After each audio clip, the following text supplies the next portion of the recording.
चिड़िया और किसान। एक गांव में एक किसान रहता था। उसका गांव के बाहर एक छोटा सा खेत था। एक बार फसल बोने के कुछ दिनों बाद उसके खेत में चिड़िया ने घोंसला बना लिया। कुछ समय बीता तो चिड़िया ने वहां 2 अंडे भी दे दिए। उन अंडों में से 2 छोटे छोटे बच्चे निकल आए। वे बड़े मजे से उस खेत में अपना जीवन गुजारने लगे। कुछ महीनों बाद फसल कटाई का समय आ गया। गांव के सभी किसान अपने खेतों की फसल की कटाई में लग गए। अब चिड़िया और उसके बच्चों का वह खेत छोड़कर नए स्थान पर जाने का समय आ गया था। एक दिन खेत में चिड़िया के बच्चों ने किसान को यह कहते सुना कि कल मैं फसल कटाई के लिए अपने पड़ोसी से पूछूंगा और उसे खेत में भेजूंगा। यह सुनकर चिड़िया के बच्चे परेशान हो गए। उस समय चिड़िया कहीं गई हुई थी। जब वह वापस लौटी तो बच्चों ने उसे किसान की बात बताते हुए कहा, माँ, आज हमारा यहाँ अंतिम दिन है। रात में हमें दूसरे स्थान के लिए यहाँ से निकलना होगा। चिड़िया ने उत्तर दिया, इतनी जल्दी नहीं बच्चों, मुझे नहीं लगता कि कल खेत में फसल की कटाई होगी। चिड़िया की कही बात सही साबित हुई। दूसरे दिन किसान का पड़ोसी खेत में नहीं आया और फसल की कटाई न हो सकी।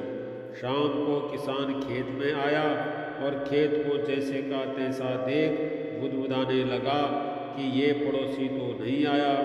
ऐसा करता हूँ, कल अपने किसी रिश्तेदार को भेज देता हूँ। चिड़िया के बच्चों ने फिर से किसान की बात सुन ली और परेशान हो गए।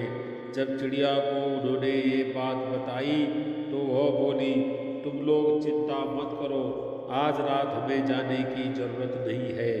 मुझे नहीं लगता कि किसान का रिश्तेदार आएगा। ठीक ऐसा ही हुआ और किसान का रिश्तेदार अगले दिन खेत नहीं पहुंचा। चिड़िया के बच्चे हैरान थे कि उनकी माँ की हर बात सही हो रही है। अगली शाम किसान जब खेत में आया तो खेत की वही स्थिति देख बुदबुदाने लगा कि ये लोग तो कहने के बाद भी कटाई के लिए नहीं आए। कल मैं खुद आकर फसल की कटाई शुरू करूँगा। चिड़िया के बच्चों ने किसान की ये बात भी सुन ली। अपनी माँ को जब उन्होंने ये बताया तो वह बोली, बच्चों, अब समय आ गया है ये खेत छोड़ने का। हम आज रात ही ये खेत छोड़कर दूसरी जगह चले जाएंगे। दोनों बच्चे हैरान थे कि इस बार ऐसा क्या है जो माँ खेत छोड़ने को तैयार है। उन्होंने पूछा तो चिड़िया बोली, बच्चों, पिछली 2 बार किसान कटाई के लिए दूसरों पर निर्भर था। दूसरों को कहकर उसने अपने काम से पल्ला झाड़ लिया था, लेकिन इस बार ऐसा नहीं है। इस बार उसने यह जिम्मेदारी अपने कंधों पर ले ली है, इसलिए वह अवश्य आएगा। उसी रात चिड़िया और उसके बच्चे उस खेत से उड़ गए और कहीं और चले गए। सीख, दूसरों की सहायता लेने में कोई बुराई नहीं है, किंतु यदि आप समय पर काम शुरू करना चाहते हैं और चाहते हैं कि वह समय पर पूरा हो जाए तो उस काम की जिम्मेदारी स्वयं लेनी होगी। दूसरे भी मदद उसी की करते हैं जो अपनी मदद खुद करता है।